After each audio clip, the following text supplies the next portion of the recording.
Madame Bovary Gustave Flaubert, 1856. Madame Bovary, Provincial Manners, commonly known as simply Madame Bovary, is the debut novel of French writer Gustave, originally published in 1856 and 1857. The eponymous character, Emma Bovary, lives beyond her means in order to escape the ennui of provincial life. Welcome, let's journey into the heart of 19th century France, far from the dazzling lights of Paris, into the quiet, stifling world of provincial towns. Here, we meet Emma Bovary, a woman whose mind is a gallery of dreams, dreams of soaring romance, shimmering luxury, and breathtaking passion. She yearns for a life she has only read about in novels, a vibrant existence that stands in stark contrast to her own reality. This is the story of Madame Bovary, a woman who reaches for an imagined happiness, a story of desire, illusion, and the devastating price of a dream.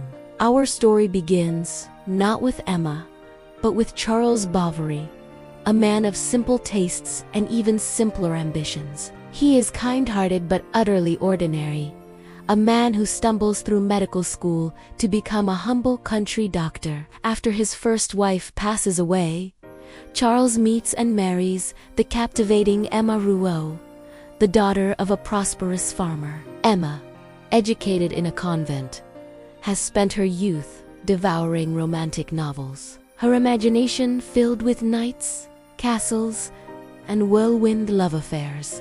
For Charles, marriage promises quiet contentment. For Emma, it is the key that will unlock the extraordinary life she feels she was born to live. Both of them are about to be profoundly disappointed. Almost immediately, the reality of married life crashes down on Emma. Life as a doctor's wife is not a grand adventure. It is a cycle of predictable days in a modest home. Charles, while devoted, is unimaginative and dull. His conversation is about his patients, the weather, and dinner. The passionate intensity Emma craves is nowhere to be found. The days blur into a gray monotony, leaving her feeling trapped and suffocated. Her mind escapes to the salons of Paris, two grand bowls with glittering chandeliers, to the arms of a dashing lover who understands the poetry of her soul. Then, for one magical evening, her fantasy becomes real. She and Charles are invited to a ball at the Chateau of La Vaubyessard, hosted by a wealthy marquis. The experience is everything she has ever dreamed of.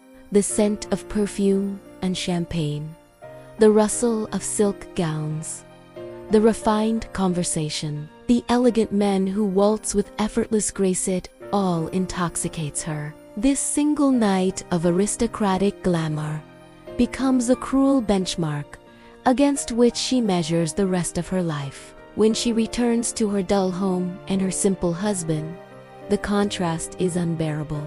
From that moment forward, her ordinary existence feels like a prison. Seeing Emma's lingering sadness, the ever-solicitous Charles decides a change of scenery will lift her spirits. He moves his practice and his family to the larger market town of Yonville-l'Abbaye. There, Emma gives birth to a daughter.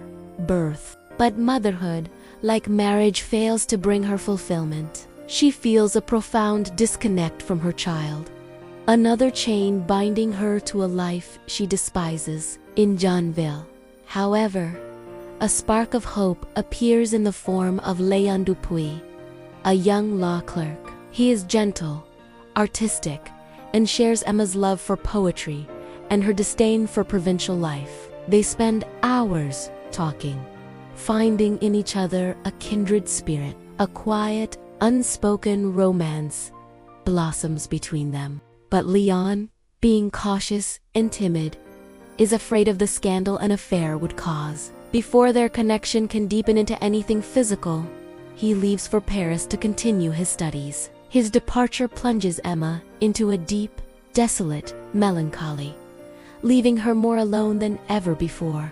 Just as despair threatens to consume her, a new figure enters her life, Rodolphe Boulanger. He is everything Leon was not: a wealthy, confident, and worldly landowner. He is a cynical and experienced seducer who immediately recognizes the restless longing in Emma's eyes. He sees a conquest, and he knows exactly which words to use. He speaks to her of passion, of destiny, of breaking free from the suffocating rules of society. Emma, starved for romance, falls completely and utterly for him. Their affair is everything she imagined.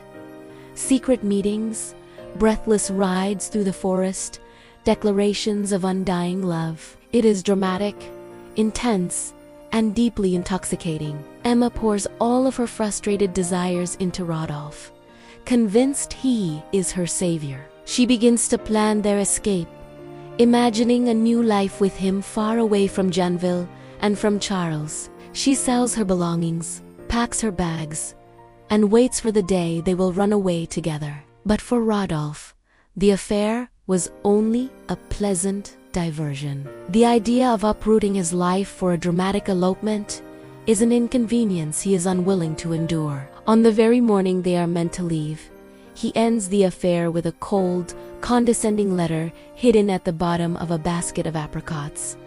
The blow is catastrophic. Emma collapses, physically and emotionally, falling into a brain fever that nearly claims her life. Emma eventually recovers her health, but her soul is forever altered.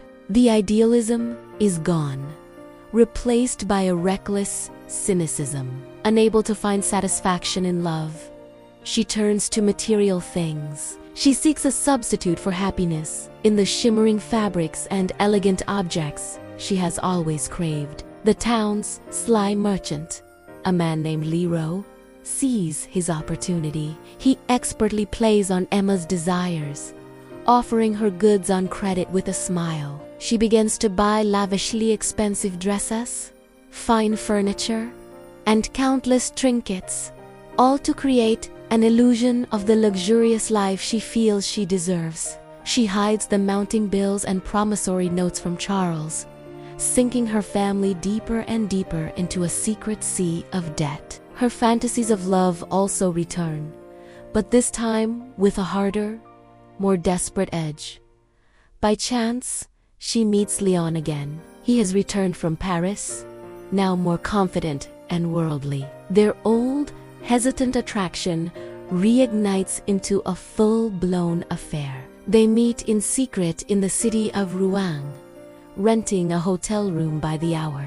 Emma feels she has finally seized the passionate life that was denied to her. She lies to Charles, pretending to take piano lessons while she spends her days in Leon's arms. Yet, even this affair begins to sour. The thrill fades, and the reality of their clandestine meetings becomes just another routine. The perfect love she chases remains stubbornly out of reach. The fantasy world Emma has built with lies and credits is about to come crashing down. Leroux, the patient merchant, finally decides it is time to collect. The debts have become astronomical. He demands immediate payment, threatening to seize all of their property and expose her secrets to Charles and the entire town. Panic-stricken, Emma scrambles for a way out. She turns to Leon, begging him to steal money from his office, but he is too cowardly.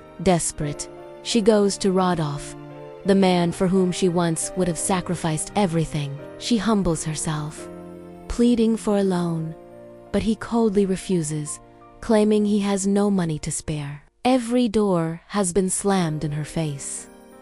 Every illusion has been shattered. The men she loved have abandoned her. The beautiful objects she bought are about to be repossessed.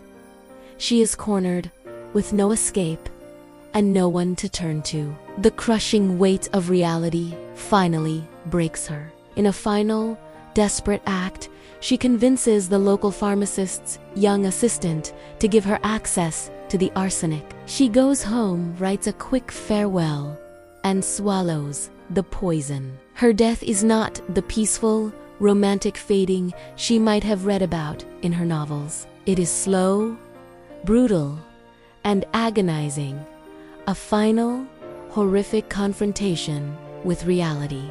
Charles is left utterly destroyed. He had loved Emma with a simple, unwavering devotion, never once suspecting the depths of her unhappiness or the secret life she was leading. He refuses to believe anything negative about her, even as the creditors descend and seize their belongings. It is only after her death, when he finds her letters from Rodolphe and Leon, that the devastating truth is revealed. The discovery of her affairs and her lies breaks his spirit completely.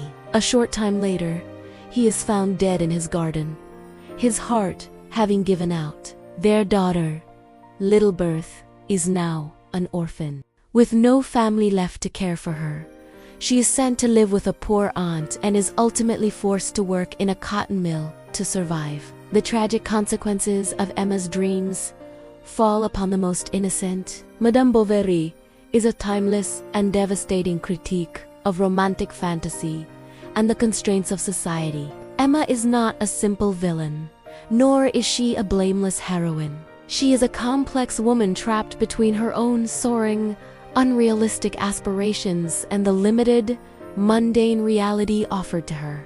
Gustave Flaubert masterfully shows us how a desperate longing, untempered by self-awareness, can lead to absolute ruin. It reveals the danger of mistaking beauty for substance and romance for true happiness. The novel ends not with a grand moral, but with a quiet, chilling observation. The dreams are extinguished, the debts remain, and the provincial world of Yonville, indifferent to the tragedy that unfolded within it, simply continues on, unchanged. Thank you for joining this exploration of Gustave Flaubert's masterpiece, Madame Bovary. If you enjoyed this summary, please like, share, and subscribe for more deep dives into the world's greatest literature.